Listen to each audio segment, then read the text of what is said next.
sizə ümumi sınaq imtahanlarının izahı ilə davam edirəm. Baxıram 13-cü testimizə. Baxın uşaqlar, burada blue score sözü 2 dəfə təkrarlanıbdır. Yəni burada birinci tərəfdə bizə məlum deyil. Sadəcə olaraq deyir ki, mən bir bluz və ətək aldım.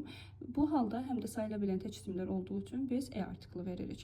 İkinci dəfə təkrarlandığı üçün artıq bizə məlumdur hansı bluzdan, hansı ətəkdən söhbət gedir. Onun üçün də biz orada müəyyənlik artiklı D artiklını veririk. Yəni düzgün cavabımız oldu B bəndi.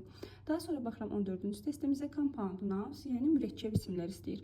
A bəndində is çəkicisi var, B bəndində hood, C bəndində dome, E bəndində ship. Deməli, düzgün cavabımız olacaqdır. D bəndi play time, work, room, salesman. Baxıram 15-ci testimizə. Ondan sonra, yəni ümumiyyətlə sözündən sonra ing-li fe'l verməliyik. Düzgün cavabımız olacaqdır. C bəndi. 16-cı testimizdə baxın və ilə sonra rəng verilibdir, yəni keçmiş zaman verilibdir. İndiki zamanları elədim. To be about, to ilə işləndiyi üçün düzgün cavabımız olacaqdır. D bəndi. Baxıram 17-ci testimizə. 17-ci testimizdə different, daha doğrusu sinonim istəyir. Different müxtəlif deməkdir. Curious hər şeylə maraqlanan deməkdir. Sinonim deyirlər. Quick sürətli tez deməkdir. Silent sakit deməkdir.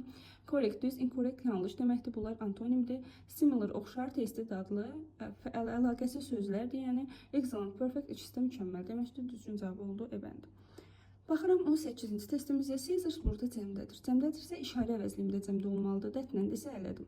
Daha sonra baxıram digər tərəfə. Burada xəbərdən sonra obyekt al verməliyik və həmçinin Caesars cəmdə olduğuna görə və onu izah elədiyi üçün biz dem verməliyik. Yəni düzgün cavabımız oldu. D bəndi. Burada it ələndi. Burada da D şəxsi əvəzliyidir. Şəxsi əvəzliyi cümlənin əvvəlində işlənir və özündən sonra xəbər tələb edir.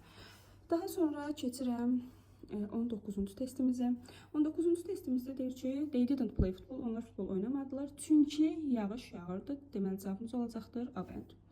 20-ci testimizə də baxaq. Deməli burada ego vardır. Ego keçmiş sadə zamanın göstəricisidir. İndiki zamanları elədim. Bu da keçmiş davam edici zamandır. Olmaz.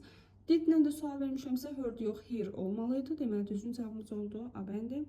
Və baxıram 21-ci testimizə. 21-ci testimizdə to look forward to ilə işlənir. Yadınızda qalsın, səbirsizlik və gözləmək deməkdir. Cavab oldu C bəndi.